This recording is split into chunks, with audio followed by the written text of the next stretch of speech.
Good morning, everyone. Welcome to the March 17th, Happy St. Patrick's Day 2022 meeting of the Santa Barbara City Water Commission. Madam Clerk, could I have a roll call of the commissioners? Yes, Council Liaison Sneddon. Here. Commissioner Keller. Here. Commissioner Kammeyer. Here. Commissioner Cooney, not here yet. Vice Chair Young. Yes. And Chair Davis. Yeah. Thank you. Are there any changes to the agenda today? Chair Davis, there are no changes to the agenda. Great. Takes us to item 4. This is public comment. These are for items within our purview, but not on today's agenda. Madam Clerk, is there anyone who has raised their hand or wishes to speak under general public comment? And we'll wait a second to see if anyone cues in here. Chair Davis, there is no public comment at this time. Good, thank you very much. Takes us to item 5. This is consent items. There are 3 of them. The first one, item A, is the meeting minutes for the meeting of February 17th, 2022. Item B, 5B, proposed utility rates. And item 5C, the amendment to increase the contract design services for the El Estero Water Resource Center chlorine contact chamber rehabilitation project. Commissioners, are there any questions or comments on any of those particular items?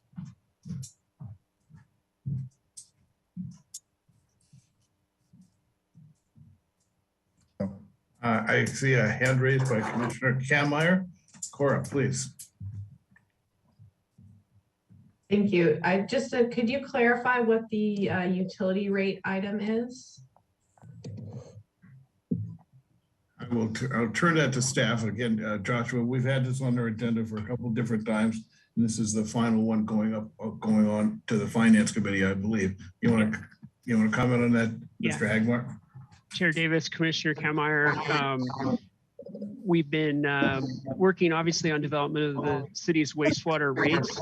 And at this time, we're asking for a recommendation to take those on to Finance Committee.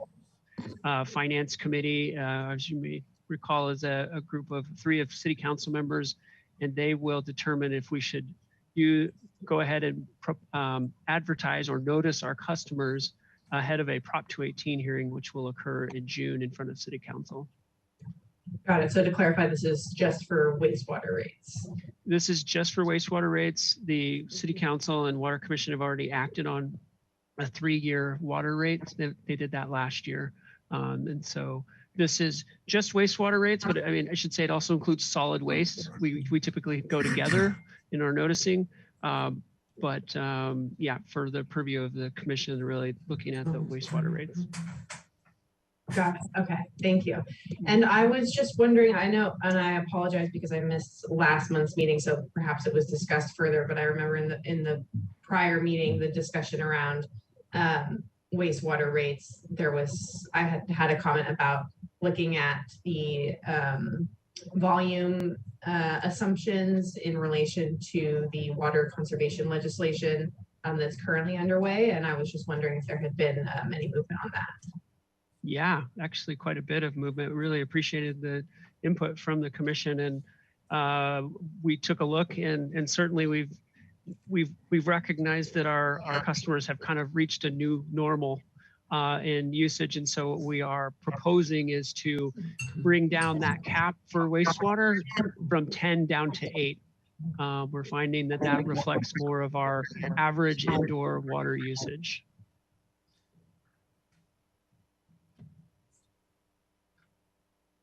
I think, Corey, you said that was enough. You were muted for just 1 second. Yeah, there. sorry, I said muted by the host, so I didn't realize. There you go. Anyway, that was it. Thank you, Joshua. I hate it when that happens. Okay. Any other questions on the consent calendar? Madam Clerk, is there anyone who is wishing to speak on the any of the consent calendar items? Chair Davis, there's no public comment for the consent calendar. Okay, then I'm looking for a motion to approve consent calendar. Is there a motion to that effect? Second, Commissioner Young. Who was the second? Commissioner Keller did the second. Could we have a roll call vote, please? And Yeah. note that Commissioner Cooney has joined us. Good morning, Lindsay. Good morning. I'm sorry. I No, tried it's to. okay. No, we're good. We're in the middle of vote and you're gonna get to vote. Go ahead. Madam Clerk. Commissioner Keller, Yes. Commissioner Kammeier, Yes. Commissioner Cooney, Yes. Vice Chair Young, Yes. and Chair Davis. Yes, the motion passes unanimously. Thank you very much for that. That takes us to administrative items 6A, the water supply update. Mr. Hagmark. Thank you, Chair Davis, Commissioners, Joshua Hagmark, Water Resources Manager. And I have the privilege today to kind of walk you through our latest water supply update. We typically save these presentations.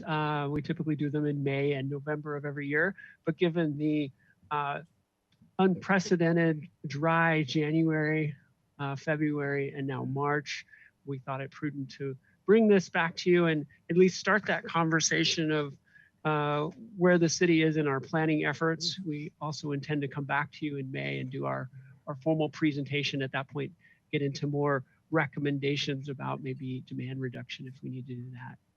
So next slide. Try and cover a lot today. We'll go over statewide and local drought status. We'll talk about how our community is doing with water usage. We'll talk about the states of our different supplies, and then supply strategy and current actions. We want to touch a little bit on state water regulations. I think that's hanging out there, and we kind of start that conversation today, and maybe we can be more prepared in May when we come back. And then of course we have a recommendation for you today to approve or authorize some movement of some money around. Next slide. Next slide. All right, it goes without saying that it has been a dry decade. This just adds another pin. I do not see, looking through the end of the year, that this year is going to drastically change. We may get a rain event here or there in April, but I would anticipate we're likely going to end the year right around 50% of normal, which is not completely unnormal, except that we've had 8 of those in the last 10 years. So it's really compounding the issue, not only locally, but statewide. So Gibraltar is 59% of normal, Kachuma's with 53, and downtown Santa Barbara is at 62%. Next slide. Looking here, we've got on your left the March 1st, 2022. This is the current drought monitor. We've probably seen these quite a bit. Wanted to do kind of a side-by-side comparison of last year. So pretty dry conditions statewide. I think what you'll notice this year is more of the state is in this severe drought. We here on the South Coast are in the moderate to severe. And what I kind of want to do is just by showing this is the next slide, you'll see this is how last November looked. So last November was, it looked pretty bad. I would expect this is how we're going to look in November of 2022 as well. So just kind of giving you a sense of just the statewide magnitude of this current drought. Next slide. Chair Davis, your mic is on. All right, so what I'm trying to do here is explain the 2013. We're moving away from that baseline of 2013, and when we say baseline, the state had kind of fixed people's water use around their 2013 usage for the longest time. And in 2020, they've updated that and made that the new baseline. So just want to, you'll see that through a few graphics here. I really just want to use that to show just how much this community has changed its approach to water. So we have the 2013, and then we've got 2020 on here. That's the light gray. We have the darker blue, which is 2021. And then you'll see the short line. This is now the 2022 usage. Where we are currently, the last 12 months running average is right around 25% conservation based on 2013. So just give you a baseline of where we are. Next slide. Also wanted to show this is our 12-month running average for water usage.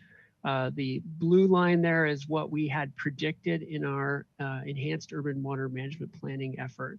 So far, tracking along that, I think we're going to take a deviation from that, particularly given how dry things will be and the ramping up of communication about the need for enhanced water conservation efforts.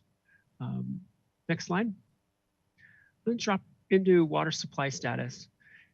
Gibraltar Reservoir currently has 2,700 acre feet in it. It's a 59% of capacity. And we have about 2,500 acre feet more in there in the reservoir than we did in November of 2021. We had in our planning assumed a zero water from Gibraltar. So further on in the presentation, I'll kind of summarize all this, but this is due to our conservative planning. This is actually a better situation than we had planned for. We've actually started diversions from the reservoir about 3 acre feet a day or almost 100 acre feet a month. And we're still seeing some inflows into the reservoir despite the lack of rainfall over the last 2.5 months. We are keeping an eye on the organics in the lake as they can make treatment challenging. But as you all know, we've invested significantly in our water treatment facility and are prepared to treat some pretty challenging water. And as we've done in the past, we typically, because of the size of Gibraltar these days, the water in there tends to evaporate and or basically become more difficult to treat. So we will use this water as soon as we can and open up that reservoir for rainfall for next year. Commissioner Young has a question. Jeff?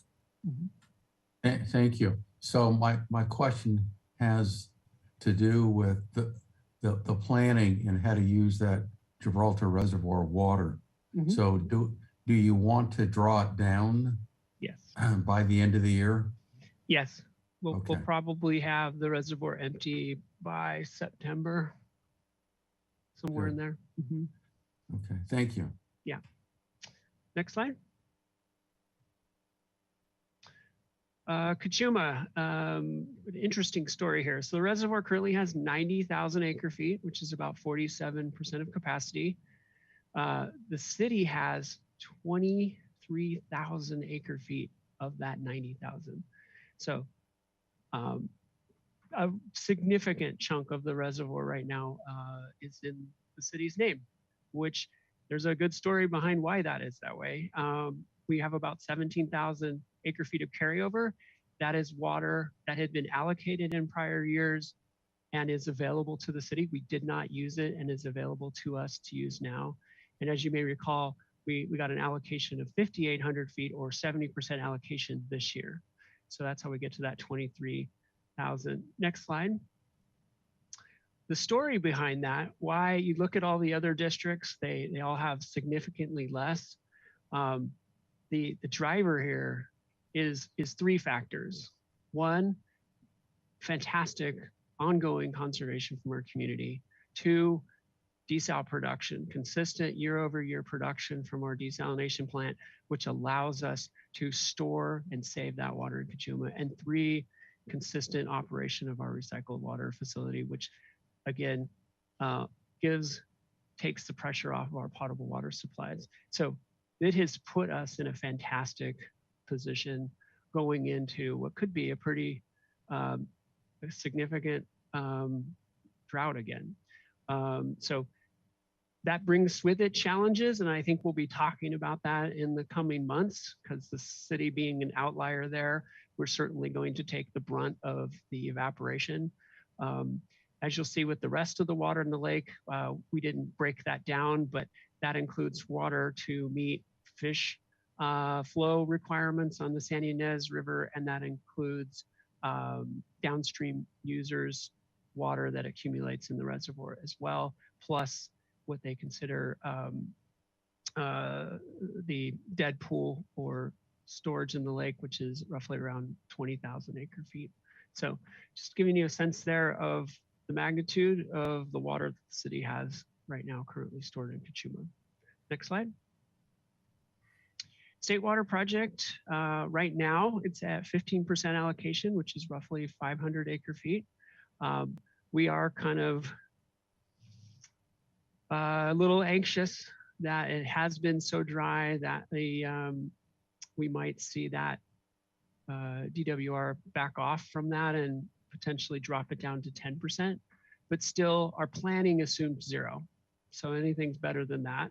The other thing I just wanted to continue to remind the Water Commission, we do have a 2,000 acre foot water debt. So this is water that we had borrowed in the 2016 timeframe, and we have 10 years to pay that back. Next slide.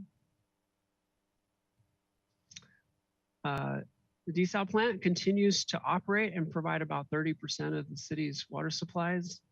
With the recent update to our urban water management plan, it now has a distinct role for drought preparation, response, and recovery. And as a result of this facility operating over the last few years, we've been able to store that water that otherwise we would have used in Kachuma. I mean, I think it's quite interesting to think that the lake is currently at around, 90,000 acre feet. If you were to take the city's water that we've banked because of desal, that lake would be at about 70,000 acre feet. That's a pretty drastic change in that lake as a result of the city's ability to diversify its supply mix. Next slide. Groundwater levels are still low, but we have had our groundwater pumping off for the last 3 years, which has been good. And we've been watching it come up slowly. Some areas it's a little faster than others, but average, it's coming up. And we believe we have about 13,800 acre feet of available storage that we could go after in a drought situation. And we are still working on the San Roque well aquifer storage and recovery work that we'll be doing some piloting to inject Kachuma water into the groundwater basin.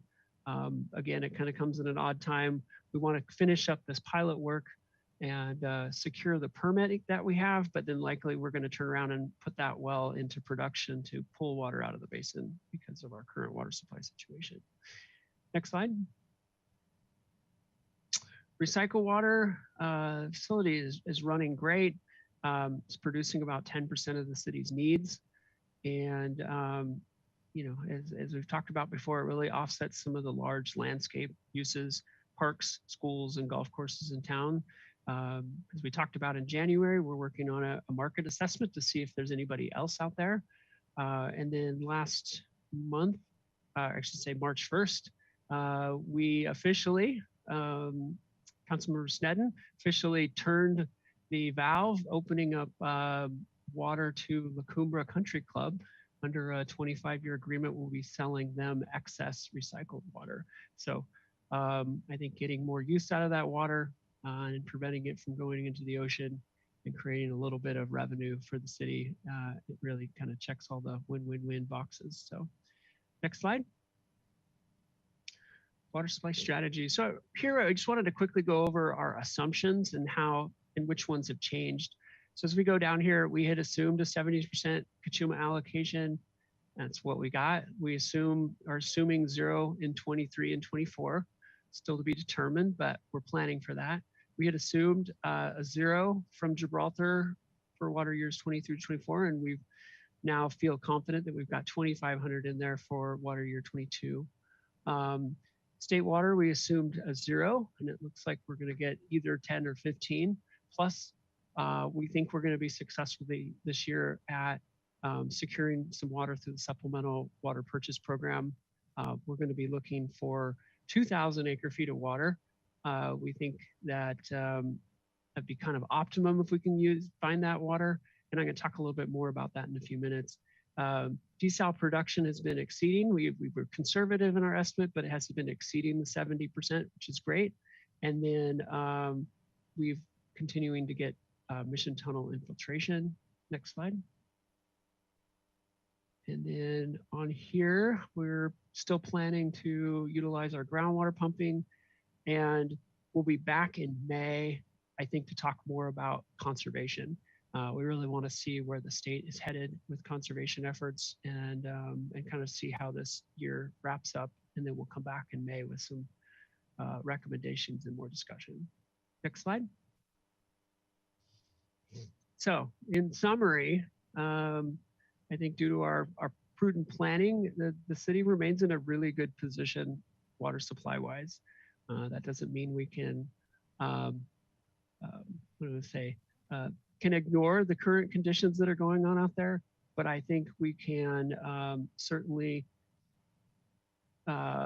plan accordingly should these conditions move forward. There's no need to panic.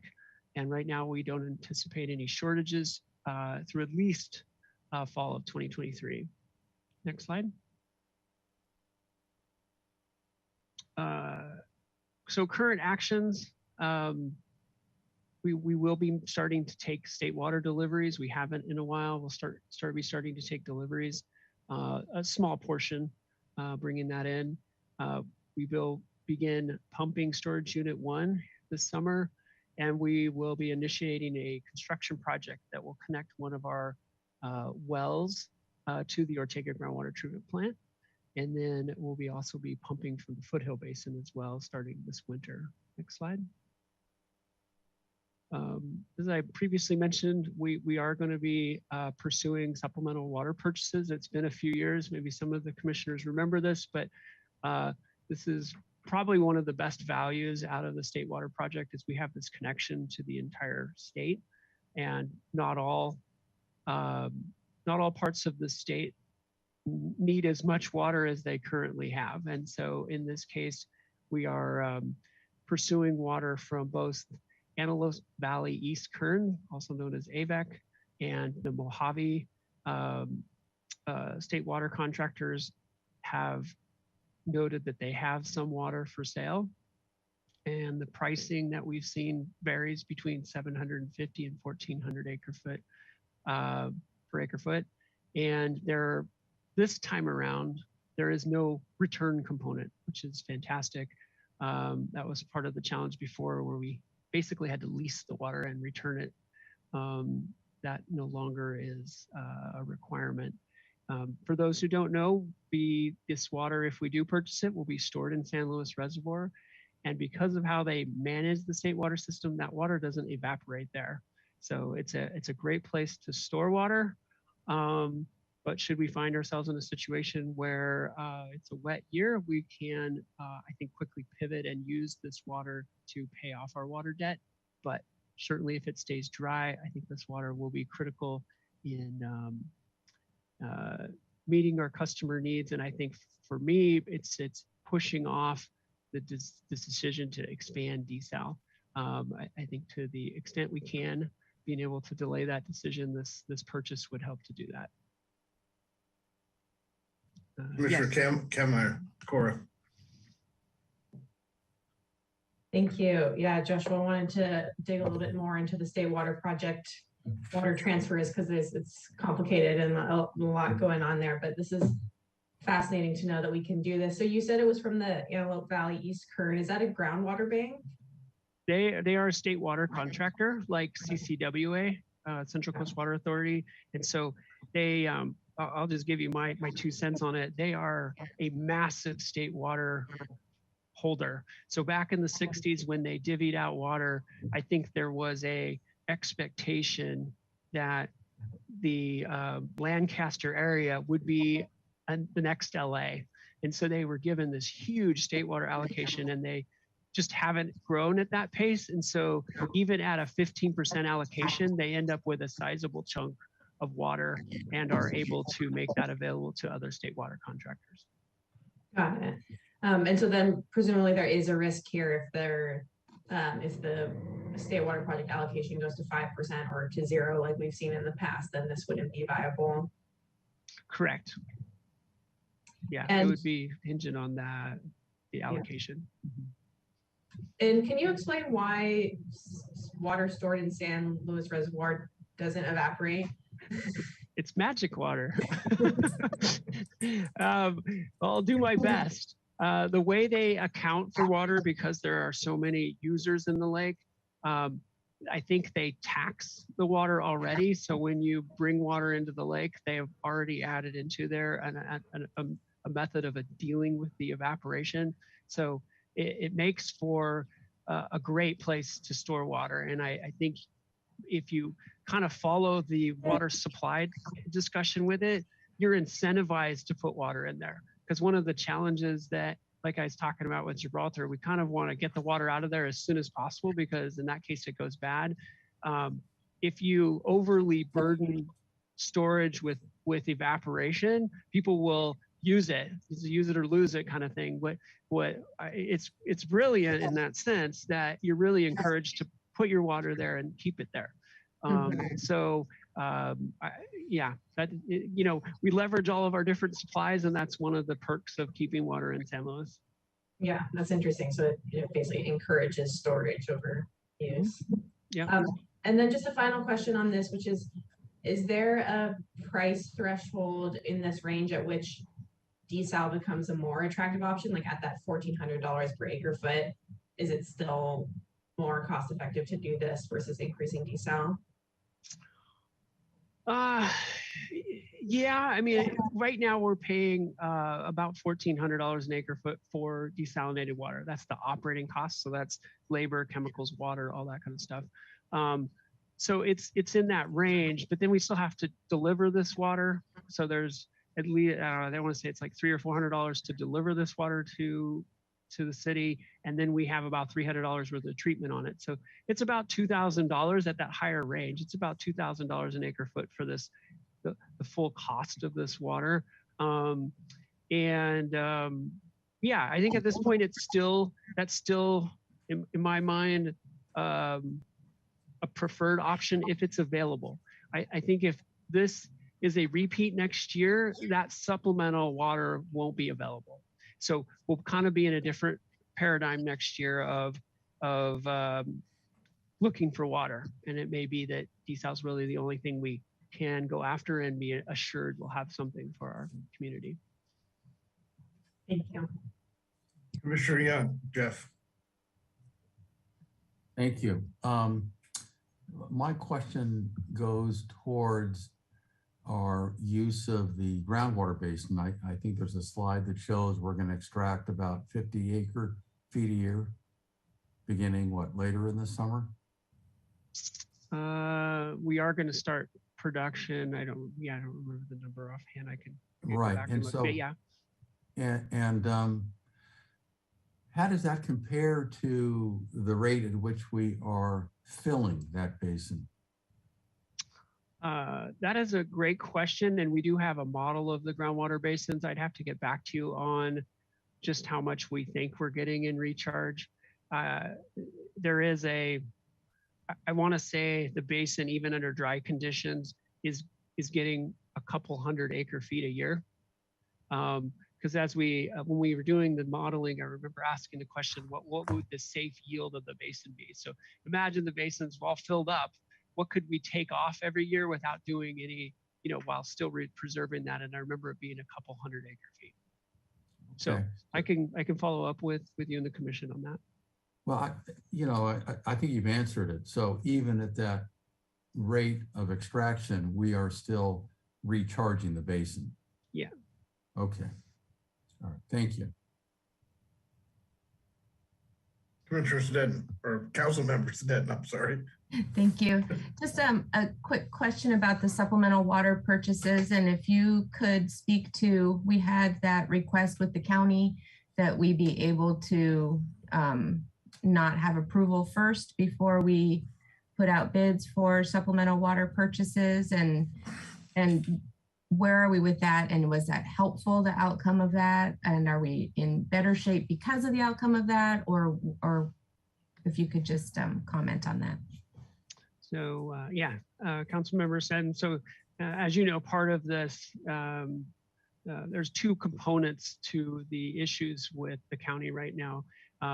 They did approve part of it, and that is why we are able to they were holding this up, but it's why we're able to actually buy any water this year, is because they approved a part of it. Now you also know that we have litigation ongoing right now between the CCW and the city and that has to do with another part of the contract in which we are now precluded from participating when it comes to wet years and what we could do with our state water allocation. But in this particular situation, yeah, this is the one that unfortunately they were playing games with, and it would have had very serious consequences had we not, because none of the contractors out there right now want to do an exchange. They just want to sell water, get top dollar, and be out. So we're very fortunate that I'm sure you and the other members reached out to the Board of Supervisors and convinced them that to at least take action on that, a component of that. But we still have to, when we go to, this is just the bureaucracy of it right now. If we do get approval from the council to pursue this water, the CCWA board needs to approve that, but they need the County Board of Supervisors to buy off ultimately on this water purchase. I don't have any indication that they would hold this up, but it is several layers of bureaucracy to make these purchases. Thank you. Mm-hmm.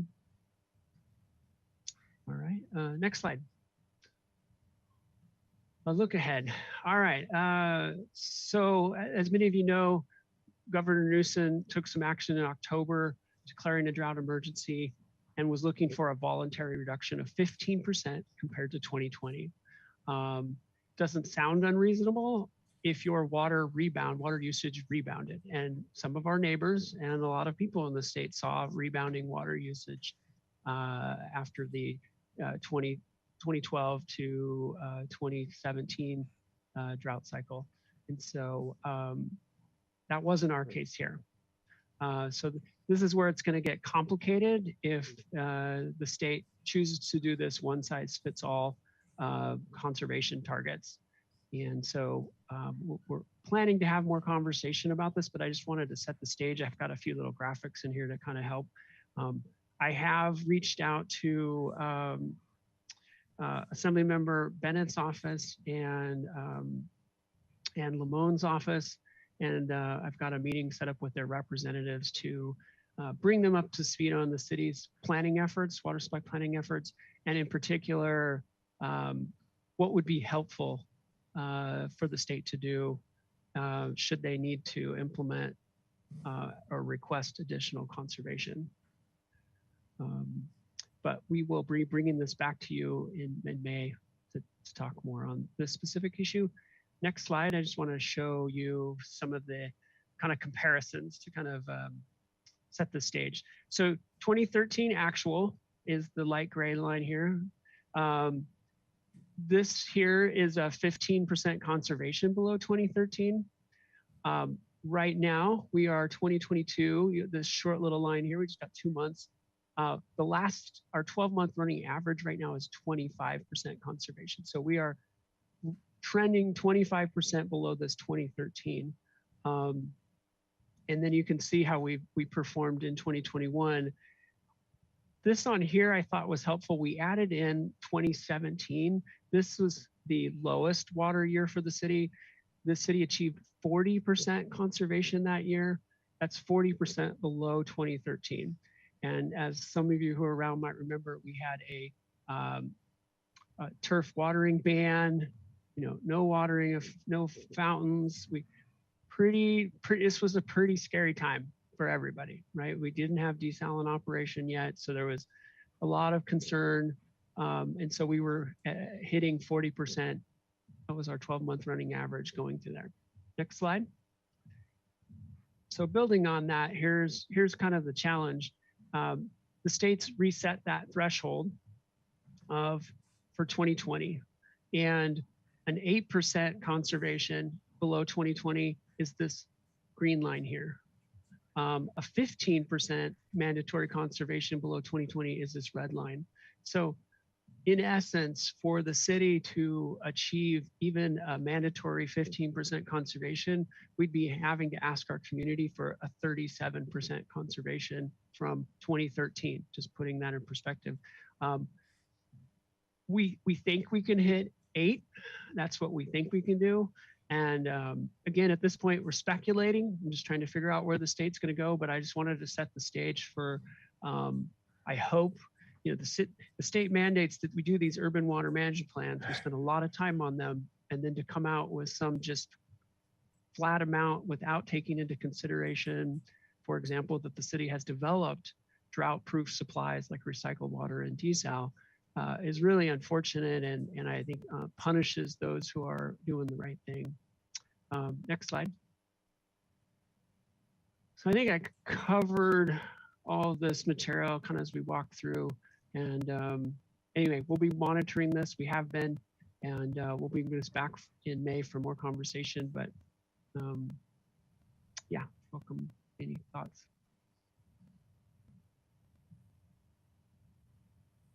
Cora, go ahead. Thanks. Yeah, Joshua, I know we've talked about the challenge of the new baseline before, and it sounds like we'll continue the conversation in May. And I agree that the flat rate set from a 2020 baseline does present a big challenge for those who have continued their conservation efforts, and kind of a perverse incentive there. But I do think that a percent reduction or some sort of reduction mandate is likely from the governor this year. And so I think the sooner that we can be thinking about that, the better.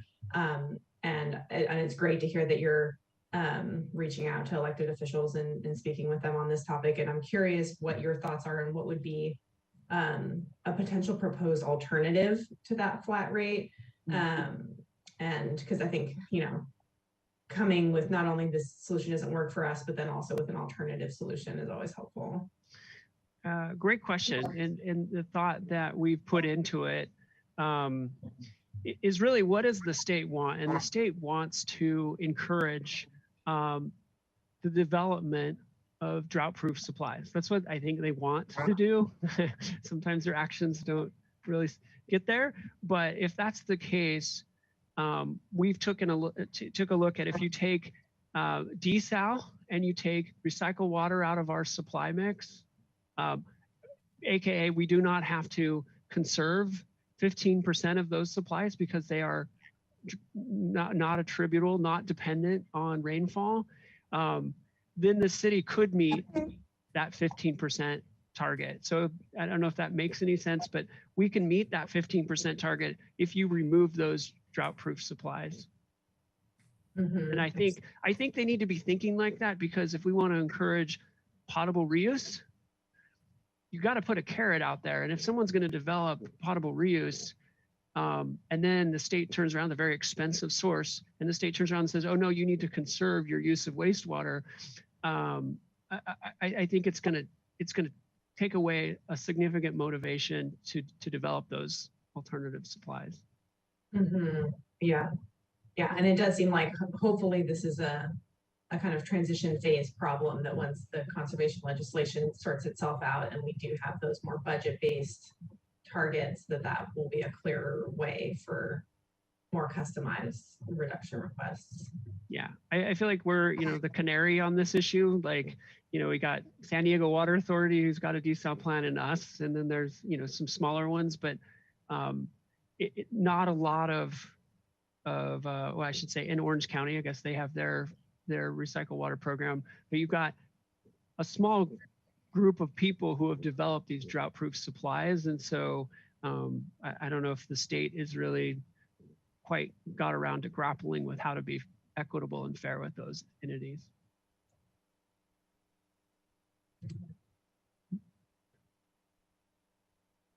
All right, next slide. And then our recommendation.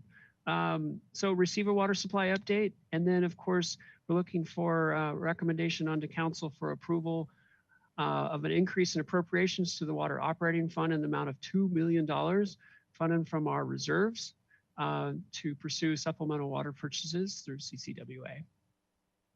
And with that, I'm available for any questions.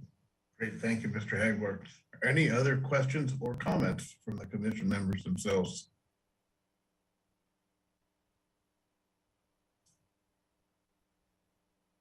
Ms. Sneddon, Councilmember Sneddon? Thank you. Just a comment of, and I'm sure we all share the sentiment of extreme appreciation for having the ability to have these conversations about our drought-proof water supply and how few communities have that, and how long-term planning, this has been such a long time in the making. And it's better that we're in that position now, looking at what the state might require of us than if we didn't already have those supplies. And just really thank you. This presentation in particular, you know, the number of slides is an indication of how many different supplies we have, and just gratitude. Thank you. Thank you. Commissioner Keller, did you have a comment? No, just to say thank you very much. This was a very good presentation. Yeah. Totally agree. Madam Clerk, do we have anyone from the public wishing to speak on this item? Chair Davis, we do not have public comment at this time. Okay, it's back to the commission. Councilmember Sneddon still has your hand up. I'm assuming that was just left up. There you go. Okay, that takes us then to the commission for an action. There is a recommendation to approve increase in appropriations in the water operating fund in the amount of $2 million funded through from the water operating fund reserves for supplemental water purchases through the Central Coast Water Authority. Do I have a motion to that effect? Yeah, I move to approve the recommendation. Okay. We'll take a second, and Commissioner Kammerer had her hand up. Is there a second?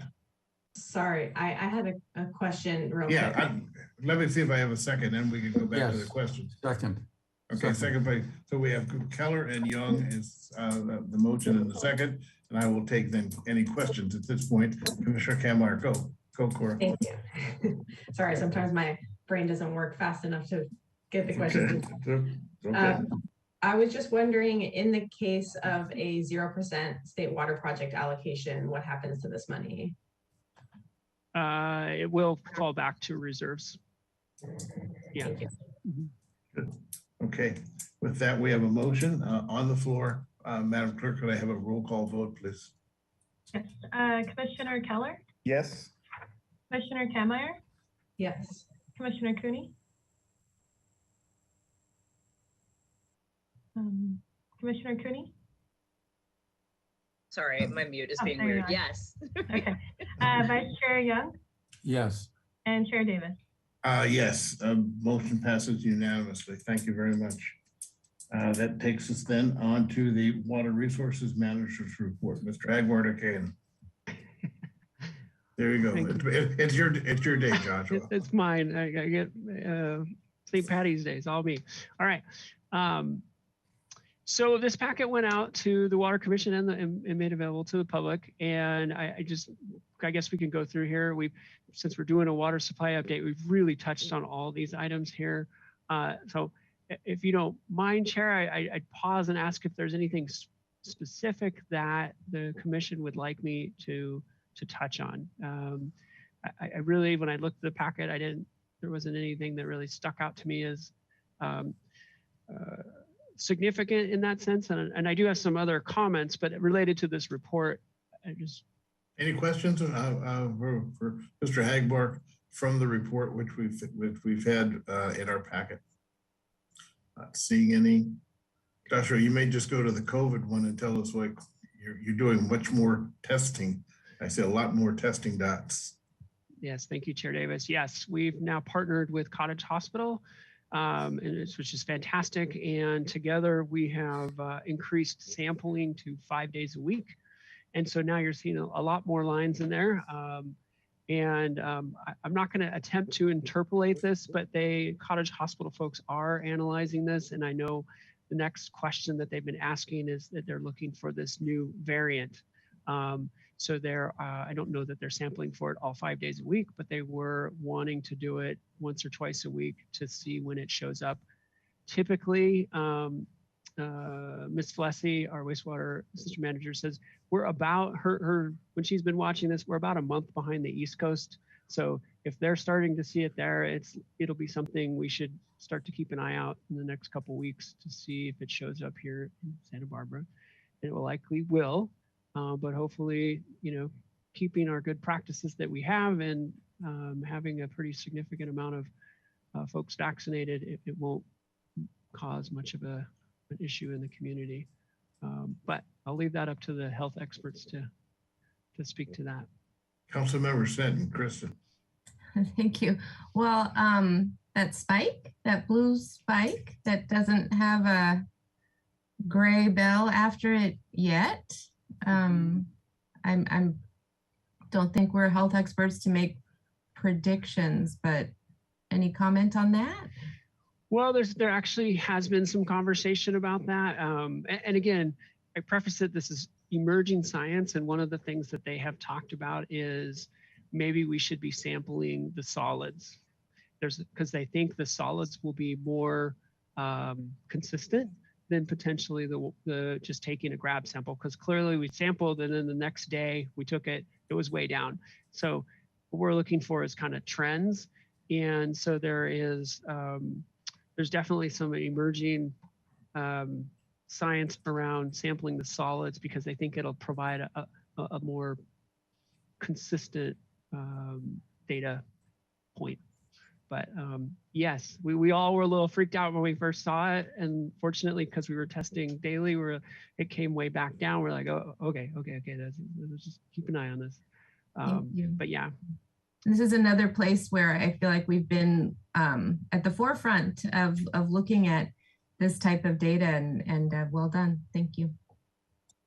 Yeah, I would give a lot of credit to you guys. You guys were interested in this data from the beginning. And, I'd say we were mildly interested, but given your enthusiasm, it was definitely something we could find a way to keep doing. And I think it's really going to pay dividends in the future. So I appreciate the leadership there.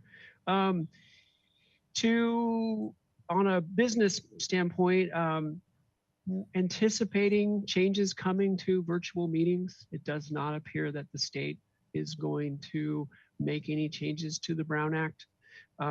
So I'm not sure if it's April meeting or May. We'll try and get information out to you in a timely manner, but we're thinking we're going to be back in person in the Gebhard room. So I think with your planning and busy work schedules, maybe you have to throw in now a commute to make that work. I was really hoping that, particularly with this commission, it's really worked to be virtual, and maybe we had 1 or 2 in-person meetings during the year, but it doesn't look like the state is moving very quickly to try and preserve any type of virtual public meetings. So anyway, and that's all I had. I don't know if Chair Davis would do a public comment, or I can answer any questions the commission has. Oh, we'll ask if there are any further questions for Mr. Hagborg. Otherwise, we'll look for public comment. I do have a hand from Ms. Commissioner Kammeyer, Cora. Thank you, Chair Davis. Yeah, I had a somewhat unrelated question, but I was thinking about, the likelihood that the drought continues this year and gets worse, and the level of kind of public interest and engagement. And I've noticed over the past couple of months of being on the commission that generally public attendance of these meetings is relatively low. And I was just wondering if, Josh, maybe you could speak broadly to kind of how that has looked in the past, or ways that we might be able to encourage public participation and engagement in activities like this. I know you obviously do a lot of customer outreach and engagement on conservation activities and stuff like that, but thinking more from the kind of political perspective of getting public engagement in meetings like these. Just curious to hear your thoughts. I love that question. It's something I think a lot about, and in particular with this meeting, we did kind of a press release through City News and Brief because we wanted to let the community know that we were talking about water supply issues. But we do record these, so that's the tough part, is we record these meetings so people can come and watch them at their leisure, because it isn't always easy to make these meetings. And then they're also televised on City TV. So that information gets out there. The staff report is out there. We will be going to City Council and doing a presentation on the 29th on this as well. But I love your questioning. I don't know if that's a workshop item in August that we brainstorm, like how do we, it's almost a question of what does the community know? Are they getting the information? Because I think one of the things that Councilmember Sneddon and I found that was really kind of frustrating, we did this ribbon cutting or valve turning ceremony, right, with this agreement, and we invited all the media to come and nobody showed up. And I followed up with them and they're like, we don't have anybody to cover that. You know, and like, wow, like it's a rough. So, you know, we got KEYT to do a story. We took the pictures, we took the video, and we wrote the narrative for them. I mean, it's a pretty sad state when something as important as the city's water supplies really it can't get that kind of attention. And so I feel for, you know, the media as well. I just think it's a tough environment out there to create content. So yeah, I love feedback from the commission on thoughts and ideas. We're constantly brainstorming internally on how to get the message out. Good question. Sounds like maybe a good workshop item for sure. Commissioner Cooney put her video on, and then Commissioner Young. Lindsay. Yeah, I mean, just furthering that discussion, I feel like people do, like, Santa Barbara is a pretty well-educated community, and, you know, there's obviously, not to overstate the obvious, but like the history of like Earth Day, and you know, there's a lot of people that are very ecologically interested and concerned. And I personally, like in the groups that I travel in, people do have a lot of anxiety about, you know, what the future of water looks like and what conservation looks like in this town. And you know, just from my own experience of living here, you know, over the years, like we really did go for, like, you know, getting rid of your lawn and not doing that sort of thing in a way that the rest of the state really doesn't seem to. You know, when you travel places, like I'll go home to San Diego where I grew up and be like, oh my God, everyone has such a bright green lawn.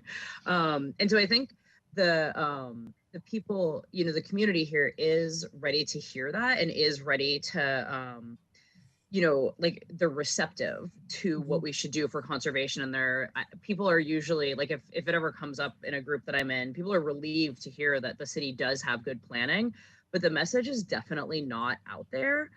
Just in terms of, like, you know, everyone reads the headlines like, oh, Eureka wells are dry or whatever. And they're like, what are we going to do? And you're like, it's not the same situation even remotely. Right. And so, true that I don't have like a great solution in terms of like, how do we get the word out? But I think once we do, I think there is like I don't want to say a thirst for that knowledge, because that's, I hate myself right now, but puns are good. You know what I mean? Oh God, I just, am I better than that? I'm not. But like, right, the reality of the situation is people do want to know, and people, I think, you know, from what I know, I think the city is doing a great job of planning for the future. And I think people want to hear that, because you want to hear like, oh, I did all these water saving measures at my house and it's helping, right? Like, and I think that feedback loop is something that is going to be really powerful for the population of Santa Barbara and the community to continue to make those choices and take the measures that will conserve us going forward. Great point. Great, good. Commissioner Young. Thank you. Joshua, how would you characterize the state's long-term water supply strategy? And I ask that because I struggle with trying to identify whether there is a strategy. Yeah, I mean, yes, it's schizophrenic. Like they just seem all over the place. You know, I talk to staff and they're like really excited that the city took this risk of going forward with desal. They wish others would do it and not this private industry that seems to be stepping into this void.